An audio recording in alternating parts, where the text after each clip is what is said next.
específica de fiscalização a motocicletas.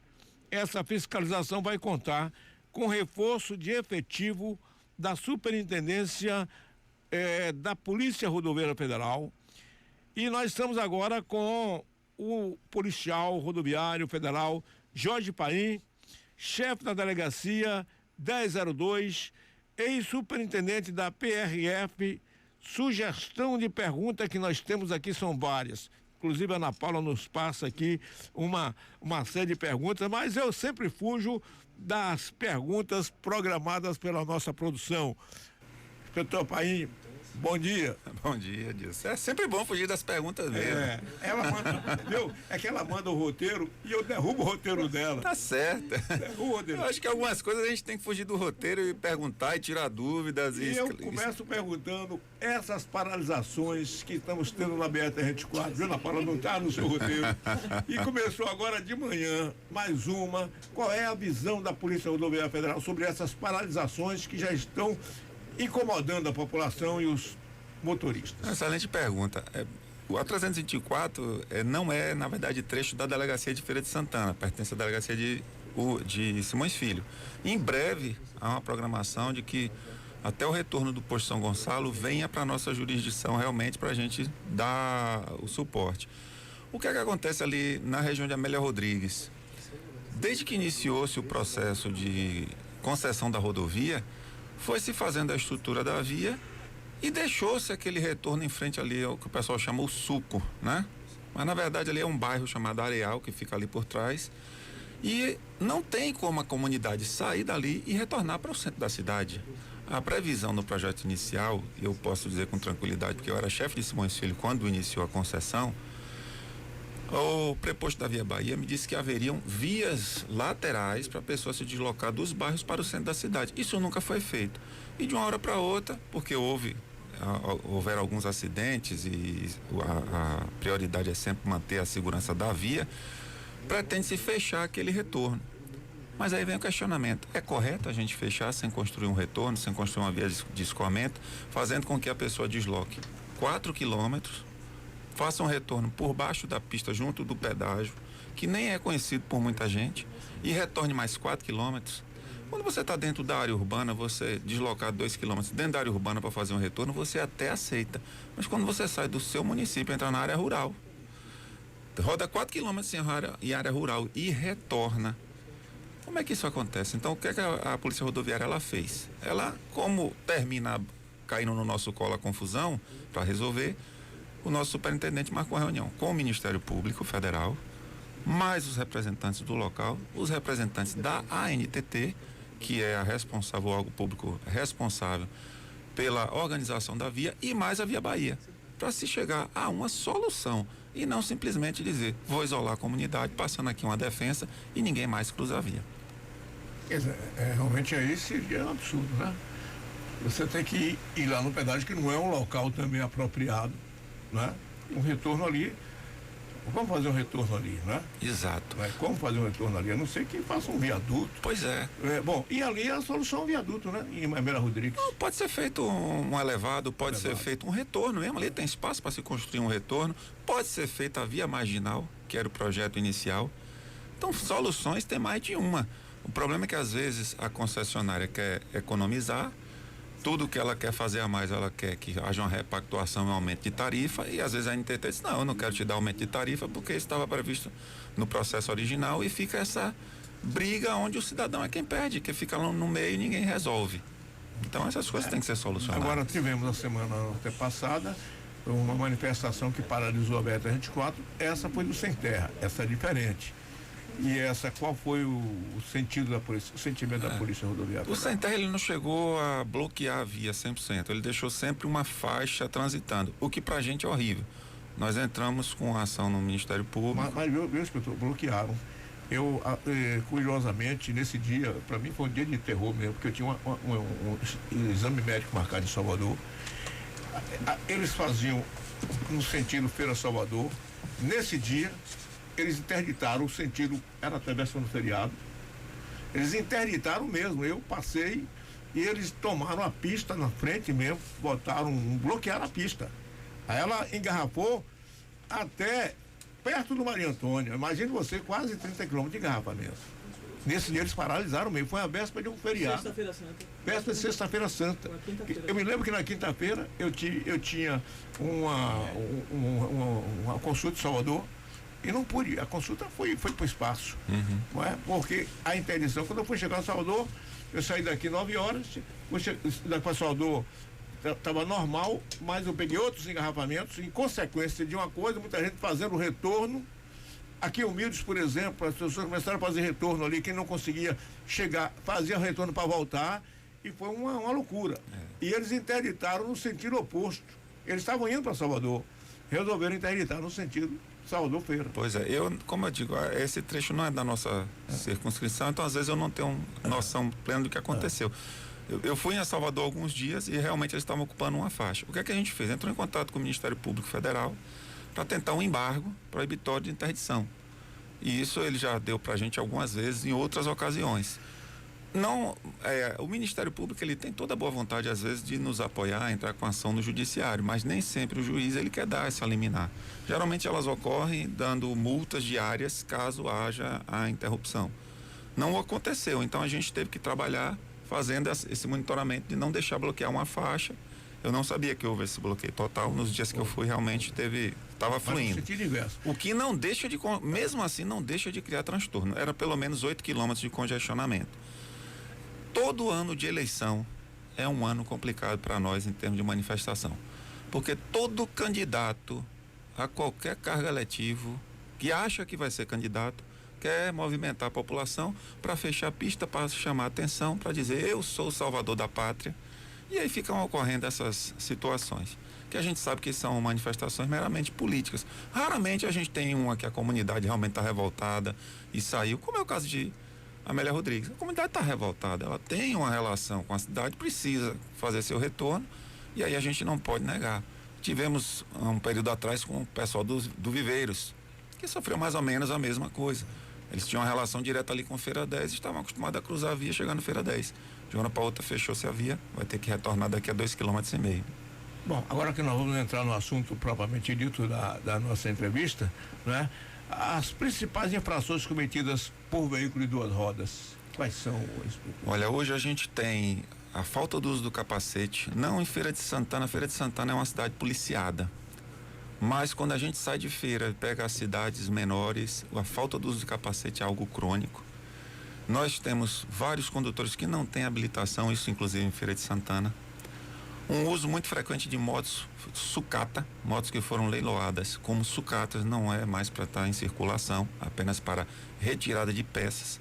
E isso a gente já está fazendo até uma ação subsidiária, que é começar a denunciar as empresas que estão comprando essas sucatas e vendendo em lotes, sem ser para desmanche, porque essa empresa ela precisa se cadastrar junto ao Detran do seu estado, não é um cadastramento fácil, e se a gente começar a denunciar, elas perderem isso, as demais vão começar a se enquadrar e não mais estar pegando o veículo de sucata e retornando à comunidade. Aqui em Santo Estevão eu estava conversando há poucos dias com o Reinaldo, que é o secretário de transporte lá. Ele disse que a estimativa em Santo Estevão é de 8.000 motos sucatas circulando dentro do município. Isso é um absurdo. E isso ainda fomenta outra coisa, que é o roubo de motos. Porque com frequência eles roubam as motos, fazem o padrão de sucata, pegam uma nota fiscal falsa e vende para a pessoa. E a pessoa compra como sendo boa. E a gente recupera uma média de uma moto roubada por semana em Santo Estevão. Então isso é um dado muito alarmante. E a gente tem que lembrar que 70% dos leitos hospitalares de UTI estão ocupados por motociclistas que se acidentaram. É o veículo que mais mata, ele não tem aquela cápsula protetiva ao redor do motorista. Ele está totalmente exposto. Então, é um veículo que mata muito, que causa muitos danos e que, se a gente não tomar ações sempre preventivas, a gente só vai ver esses números crescerem. Graças a Deus a gente tem conseguido manter os números um pouco controlados, mas é um trabalho árduo, diário, que a gente precisa ter uma ação mais efetiva sempre. Sem falar na zona urbana, você pode chegar agora, qualquer sinal aí, você tem para 7, 8, 10 motos na sua frente. Pelo menos 2 ou 3 invadem o sinal, não respeitam. É um negócio impressionante. Eu nunca vi porque tem essa incidência. Ninguém respeita, passa. Mesmo com o sinal, mesmo locais que tem o chamado eletrônico, né? Sensor eletrônico. Acho que as motos, eu não sei, o pessoal não paga multa, né? Se a moto for sucata, ele não vai pagar a multa. Ele só vai perder a moto se for abordado. Que aí ela dá perdimento, vai direto pro pátio. No nosso caso, a gente está buscando sempre mandar para a prensa, para nem retornar mais para a circulação. E aí você vê motoristas de aplicativos de entrega que não tem carteira de habilitação. A gente, com frequência, a gente aborda e vocês bem sabem como é que eles se comportam no trânsito, né? Parece que botou aquela mochilinha ali nas costas, botou a comida dentro, incorpora o demônio e sai pelo trânsito. Só pode ser, não tem condição. São absurdos, pulam canteiro, invadem semáforos, retornam em tudo que é tipo de lugar. Então, dentro da área urbana, hoje a motocicleta está se tornando uma praga urbana. E a gente tem que parar com isso. A gente tem que ter uma postura consciente, senão vai ser morte. E o problema é que, todo respeito, porque nós temos bons motociclistas, motoqueiros que cumprem o seu dever, eu vejo sobretudo aqueles que andam nas rodovias bem paramentados. Dificilmente você pega uma infração de um motociclista daquele que... Não é? Eles de jeito nenhum. É difícil, eu percebo, eles são realmente cumpridores das regras de trânsito, eles são preparados para viagens longas. Exato. Viajam em grupo, tem regras, exigem a postura dos seus companheiros de grupo, então é uma condição diferenciada. Agora na zona urbana, dia desse, eu saí com o meu carro aqui na Jade, né? Aqui na Avenida Presidente Dutra, que ele tem aquela pista lateral, ali próximo do hospital Colônia Lopes Rodrigues, você tem o acesso para pegar a pista. Aí vem o centro de moto. Claro, eu entrei na pista e ele vinha na contramão. Aí eu fui entrando e parei, o que é que ele vai fazer? Porque eu não podia adentrar imediatamente a pista, porque estava rolando muita velocidade. Eu parei, porque eu não podia entrar e ele na minha frente. Mas, rapaz, esse cara parou na minha frente e me encheu de liberdade. Eu ouvi tanto impropério que eu dei risada. Quando ele viu que eu não saía, porque eu parei e ele não tinha por onde vir, que ele vinha na contramão, no acostamento pela contramão, ele pulou pelo canteiro. Mas me xingou até a minha última geração. Fazer o quê? Eu já passei por isso umas duas vezes, mas o sujeito ele deu um pouco de azar porque eu estava fardado. Então eu desci do veículo e abordei. E perguntei por que ele estava com aquele desequilíbrio. Porque ele estava fazendo o errado, ainda desequilibrado, querendo me tratar daquele jeito. E aí, infelizmente, nem todo mundo tem esse poder, né, Dilson? Mas... E assim é a bicicleta, viu, gente? Aqui na zona urbana. Como já contei o caso, o cara bate em você, vem na contramão. O senhor já viu contramão para bicicleta? É que ele diz. Meu amigo, você está na contramão. E o senhor já ouviu falar em contramão para bicicleta? Pois é. Mas cadê a educação para o trânsito nas escolas? Isso aí é uma questão de educação de trânsito. Não tem educação para o trânsito nas escolas. No meu tempo tinha moral e cívica, não é? Educação moral e cívica, que englobava tudo isso. Exato. Tiraram moral e cívica das escolas, pelo menos que eu saiba, não tem mais. Mas no meu tempo a gente tem educação moral, a matéria era educação moral e cívica. O mais interessante é que o nosso Código de Trânsito é de 1997 e nele diz a obrigatoriedade da educação para o trânsito nas escolas, mas até hoje isso não foi efetivado. Agora, inspetor Painho, qual o suporte que a Polícia Rodoviária vai contar para essa fiscalização? Para essas fiscalizações específicas de moto, a gente faz uma operação chamada Cavalo de Aço. A gente traz motos, porque não dá para você ir atrás de uma motocicleta com um veículo de 4 rodas. Como você falou, ela pula o canteiro. Como é que você vai atrás com um veículo de 4 rodas? Você não vai pular o canteiro com um veículo de 4 rodas. Então a gente traz motocicletas. Os nossos motociclistas, eles são preparados através de curso próprio para fazer o motopoliciamento. E vai uma viatura de 4 rodas apenas para apoio. À medida que eles vão abordando, vão deixando com o pessoal da viatura de 4 rodas para que proceda a fiscalização, se for para autuar, se for para fazer retenção, fazer todo o procedimento, enquanto eles ficam circulando e tentando identificar os infratores, que é o mais importante, tirar o infrator de circulação, porque como você bem falou, não é todo motociclista que é desordeiro. Muitos são pais de famílias que honram a sua vida, o seu dia a dia, o seu trabalho, onde for dia do trabalho, né? São pessoas trabalhadoras que merecem o respeito. E vários a gente vai parar e não vai ter problema nenhum. Mas muitos vão estar de chinelo, E o problema de você andar de chinelo é que na hora que a moto tomba, ela tomba de lado, o seu pé ele vai engaixar no asfalto. Se ele cair totalmente perpendicular, vai amputar dedo. Vai arrancar o dedo mínimo, pode arrancar ali além do mínimo, o segundo, terceiro dedo. Se ele plantar para baixo com o peso da moto em cima, ela vai vir fazendo o arrasto do pé sobre o asfalto, que ele é muito abrasivo, e vai começar a comer a pele na parte superior e às vezes o músculo. E com frequência vai dar lesão de tendão. Então, são pelo menos 30 dias de estaleiro aí, com a lesão dessa. Se não perder movimento, ainda pode ter sequela de perda de movimento. Então, se eu vou andar de moto, eu tenho que estar com um calçado que realmente proteja o meu pé. Tentar usar roupas adequadas. Poxa, mas Feira de Santana é quente. Feira de Santana já chegou a dar 45 graus. Ok, mas e sua vida? Ela é quente, ela é morna? Como é a sua vida? Então, você tem que pensar na vida como um todo. Tenta sair de calça, tenta sair pelo menos com um casaco, de brim, algo que lhe proteja em caso de queda. Se você está saindo sem essas roupas protetivas, tenha prudência, ande mais devagar, não abuse. O motoqueiro, ele é aquele que acha que tudo dá. Ele vê uma fresta entre dois carros, ele vai tentar passar. Ele vê um canteiro, ele quer pular porque ele acha que dá para sair no outra via e cortar caminho. E às vezes são manobras ridículas, porque o retorno está 30 metros à frente.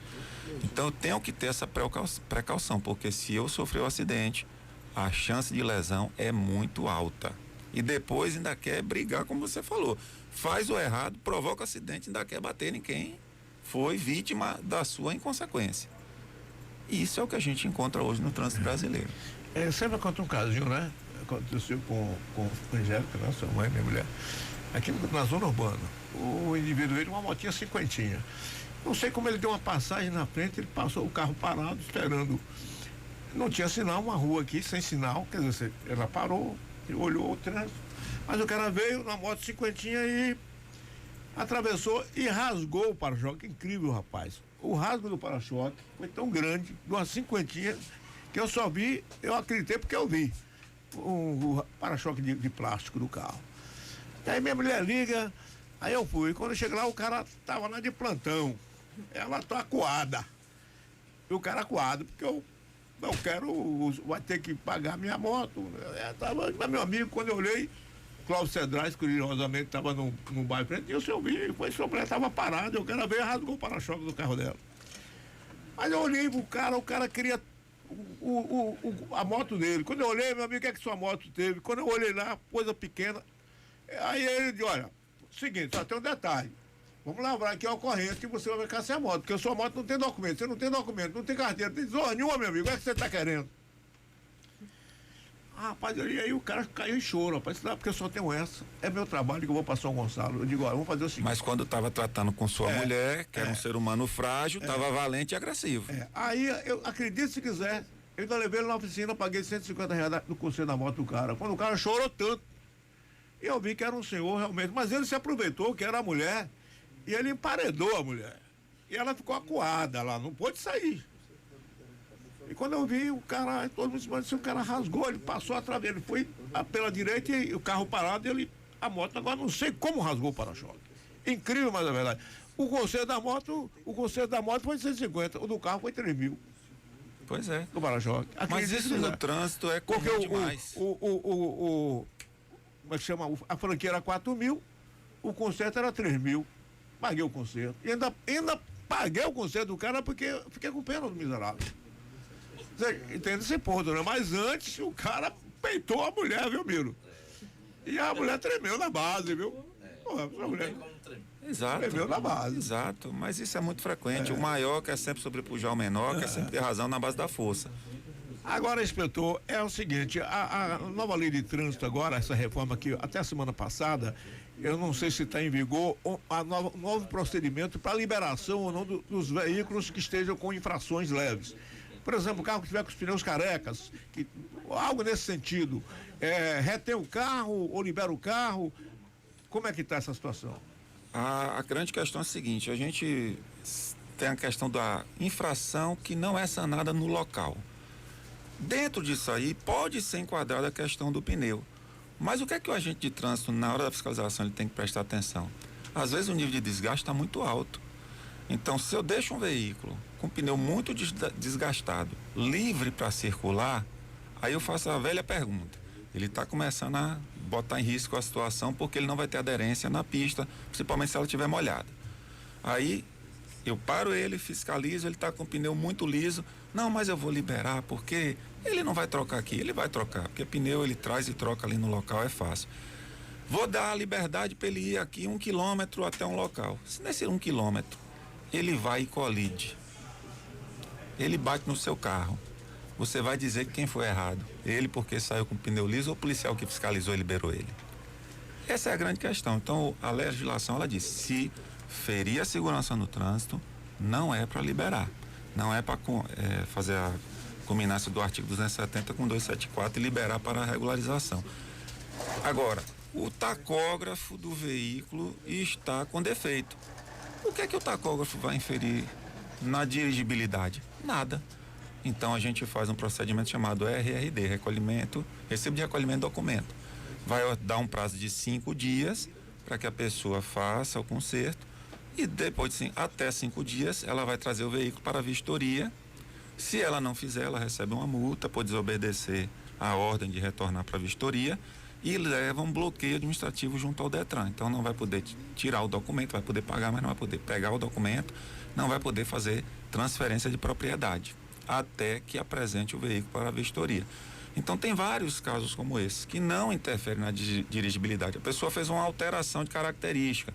O veículo era de uma cor, ele pintou e não foi onde Detran e modificou. O que é que isso vai mudar na segurança do trânsito? Nada.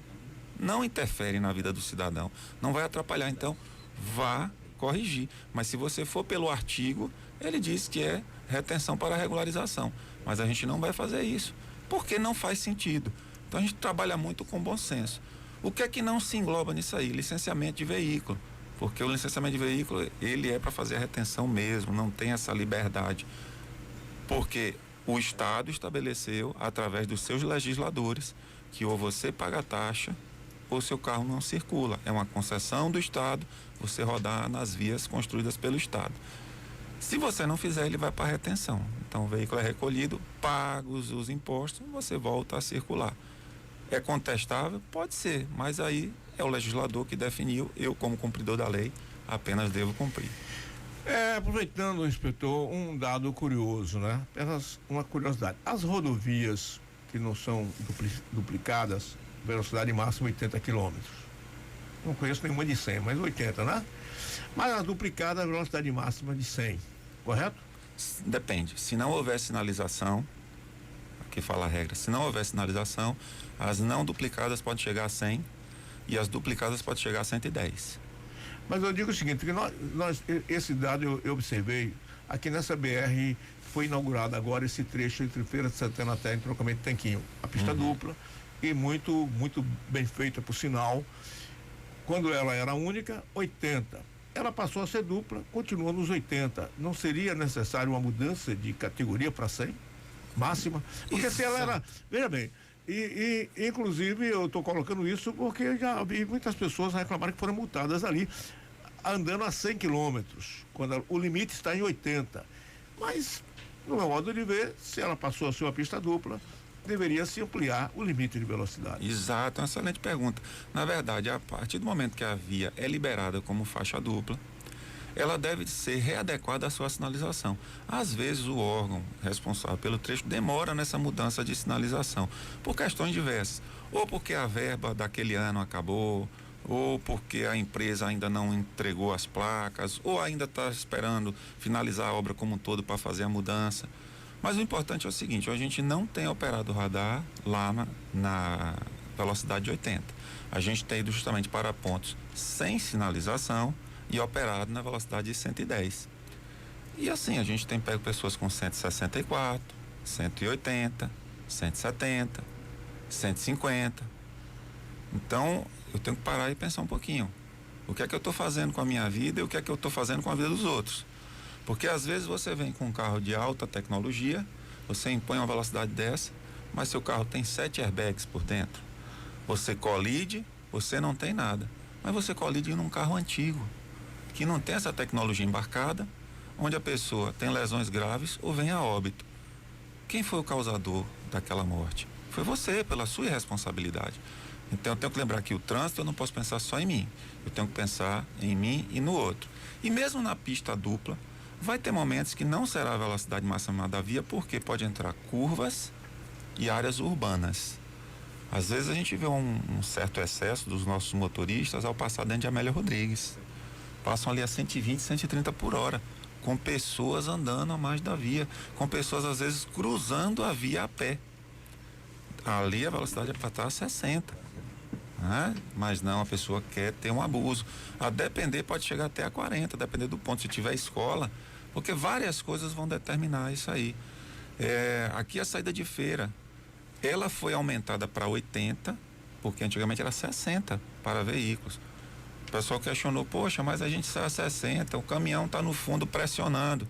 A gente conversou com o pessoal da Via Bahia e dissemos, olha, muda a sinalização, bota 80 para o automóvel para ele não tomar pressão do caminhão e deixa o veículo pesado a 60. Por que tem que ser 80? Porque falta isolamento lateral com muretas, que deixa a via totalmente isolada de cruzamento de pessoas, para que aí eu possa botar 100. Então tem alguns detalhezinhos que o engenheiro de trânsito ele precisa saber para fazer essa definição. E aí a gente vai ter que obedecer o que ali tiver. Mas eu particularmente sou radicalmente contra. Se eu tenho uma pista com velocidade máxima de 100, eu escolher os pontos de 60, onde não há urbanização ao redor, para poder estar fazendo radar. Aí não tem como a pessoa dizer assim, é uma indústria de multa, porque a pessoa vem totalmente desligada, 100, de uma hora para outra, baixou para 60, aí a pessoa às vezes até reduz, porque é uma curva, não dá para fazer com aquela velocidade, e leva uma multa. Eu quero me aproveitar da mudança de sinalização? Não. Eu tenho que respeitar o cidadão nos seus princípios básicos. Miro, antes da sua pergunta, tinha um fato interessante ali em Amélia Rodrigues, no sentido da Amélia Rodrigues para feira. Eu até já reclamei isso algumas vezes, parece que eu resolvi o problema. Que você, quando sai de Amélia Rodrigues e vem para feira, você tem uma descida, tem até um semáforo, ou melhor, um eletrônico, um radar, mas isso que não é oficial. Quando você vem de Amélia Rodrigues, aí tinha uma placa, a placa 60. Não, perdão, a placa 80. Não anda nada mais do que 50 quilômetros, outra placa de 100. 50 metros. Como é que é? 50 metros. 50 metros depois. A 50 metros. O senhor falou 50 uma placa de 80, né? a 50 metros, uma placa de 100. Isso. Não tem uma lógica, né? Você ter uma placa de 80, a 50 metros tem uma de 100. Mas parece que tiraram a de 80, viu? Salvo não engano, tiraram Possivelmente. Tiraram uma delas, mas demorou para tirar. Possivelmente. Porque, na verdade, o que o Código de Trânsito ele exige eu não posso reduzir de 100 a 60. Eu tenho que botar uma de 80 e uma de 60. Mas essa era o contrário, era uma de 80 para uma de 100. Porque quando é para crescer a velocidade da via, eu tenho que dizer, a partir daqui você pode usar essa velocidade, não tem problema. O cara pode estar vindo a 30. Se a partir daqui eu posso usar 100, ele já sabe que ele vai acelerar e chegar a 100. O que você não pode é forçar o cara a sair de 100 e de imediato baixar para 60 ou 40, não. Tem que vir reduções de 20 em 20 quilômetros para ele se adequar e chegar à velocidade da via no tempo certo. Isso é muito importante. Miro Nascimento, com sua pergunta, nós estamos entrevistando o inspetor Paim, aqui em Feira de Santana, com essa operação que a Polícia Rodoviária vai fazer, fiscalizar as principais infrações cometidas por veículos de duas rodas. A PRF vai contar, portanto, com um aparato para essa fiscalização. Estamos no oferecimento todo especial do IOB, Instituto de Odontologia Baiano. Há 20 anos cuidando do seu sorriso, atendemos ortodontia e clínica geral particular e por diversos planos odontológicos. Agende sua avaliação. IOB, Rua Barão do Rio Branco, 882, edifício Augusto Freitas, cobertura do prédio. 3223-7077, WhatsApp 98166-2677. E na hora de você trocar de carro, meu amigo, vai pra Jade.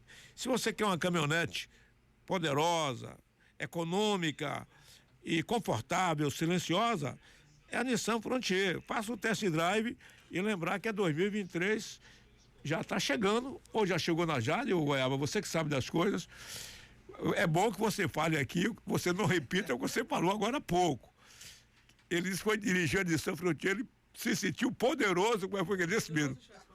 Poderoso ele chefão. se sentiu, quando ele entrou na Frontier, para dirigir, ele se sentiu poderoso e chefão. É bom que ele aproveite logo o inspetor Paim aí para poder melhor que dar umas orientações. Fique de olho, você olhe bem pro rosto dele, viu? O sargento Goiabinha. É ele.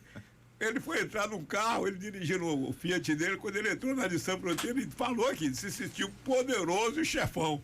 Por detrás disso pode ter muita coisa que a gente não possa divulgar aqui.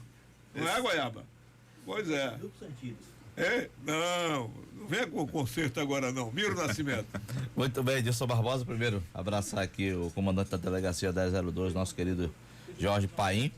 E eu teria duas perguntas para fazer para o senhor, inspetor. A gente está falando aqui de controle de velocidade. E qual é a velocidade máxima permitida na Avenida de Contorno, em Feira de Santana? Essa é uma pergunta que eu vou deixar para o senhor falar. E o outro é com relação àqueles que utilizam, a gente está falando de digeribilidade, né, de processos outros, mas tem um ponto de que é muito hoje praticado, que é a questão de colocação de gás nos veículos, de que de origem eles partem de o etanol e a gasolina, mas as pessoas acabam por colocar o gás natural, o GNV, e às vezes ele não é documentado nesse processo. Eu gostaria que o senhor pudesse colocar sobre penas que podem sofrer, mas sobre essa questão da Avenida de Contorno, porque eu estou falando isso porque eu sei do seu trabalho com essa Avenida de Contorno, das suas declarações com relação à Avenida de Contorno. Muito bom dia, Miro, um grande abraço para você também. Ali no anel viário, no trecho duplicado, que é o trecho que está sob concessão da Via Bahia, a velocidade é de 80.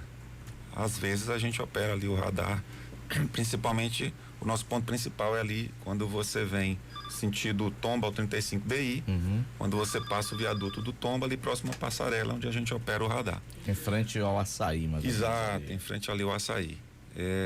Então é 80 km por hora.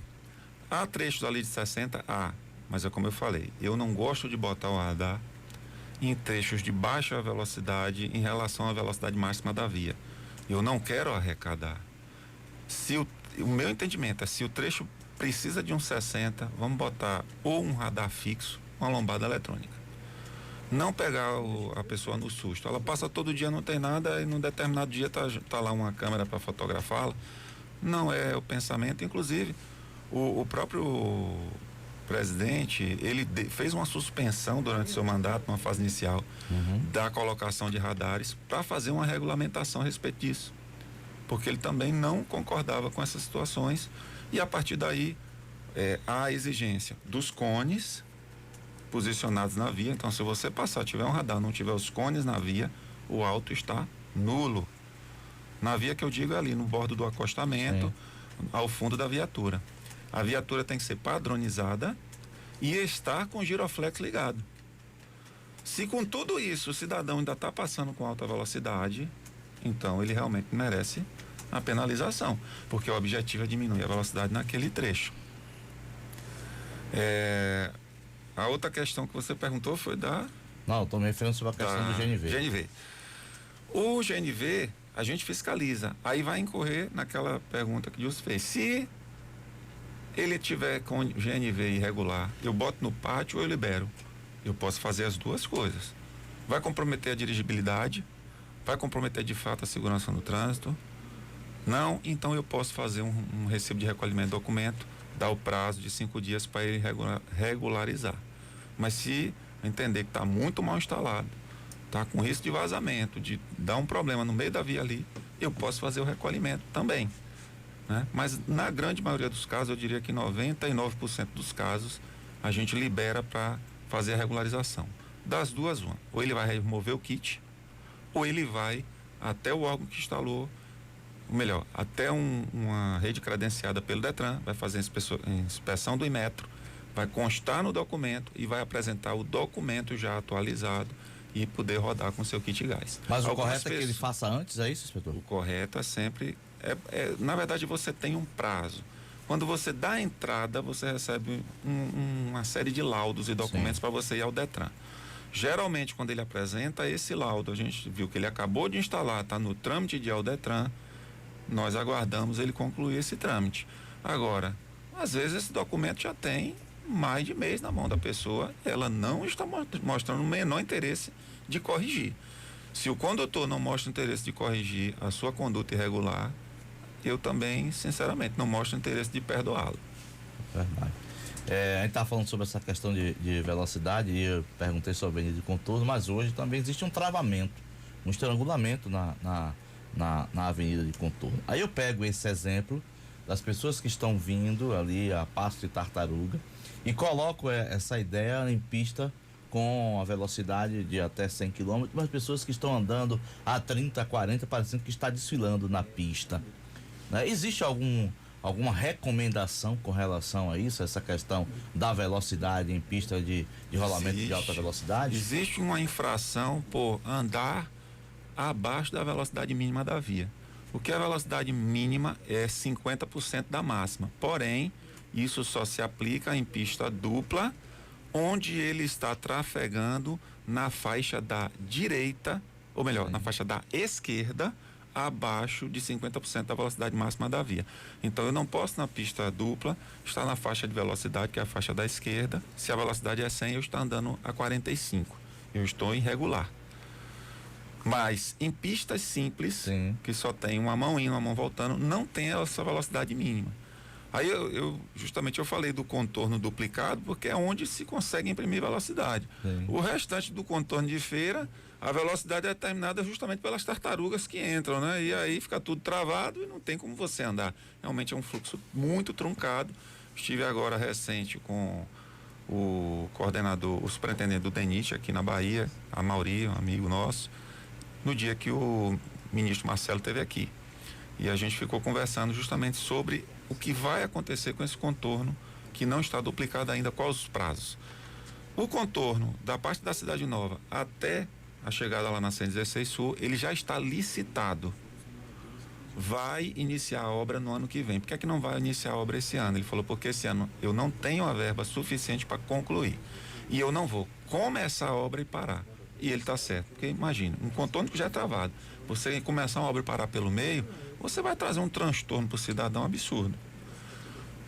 Da rotatória da Cidade Nova para o viaduto do 35BI, já tem um anteprojeto. Porém, ele falou, já está defasado. Agora em junho nós vamos licitar uma empresa para atualização do projeto e aí vamos startar a licitação, porque ano que vem... Nesse caso, o Cajueiro para a Cidade Nova. Exatamente. Aí no ano que vem ele quer fazer toda a duplicação. Todo o resto do contorno que não está duplicado, ele quer duplicar agora. O Frei Monteiro, que é superintendente da rádio. A minha preocupação é que esses adiamentos, nós temos aí mais de 20 anos que chegaram aqui, passaram nessa rodovia. Dilma eu soube que passou de carro mesmo. Lula passava toda semana. Porque Lula, antes de ser presidente, passava por Feira de Santana de carro. Inclusive, algumas vezes veio aqui no nosso programa, pelo menos uma delas, quer dizer, me pega por telefone, né? Aqui de feira a gente fez a entrevista por telefone. Então já passou por Temer, já passou por que mais? Por Dilma, por Lula. E sempre, vai fazer, e até hoje não fizeram. Então, eu acho que, na minha opinião, até fazer por etapa é até melhor. Porque fica esperando fazer o completo, não tem recurso para tal, passa um governo, chega outro, licita, a licitação não ficou deserta, tal. Eu prefiro ver o inspetor farinha pouca, minha opinião, primeiro. Tá certo. Eu acredito que pelo menos a parte Cidade Nova até lá, a via 116 deva sair, porque já saíram as licenças ambientais.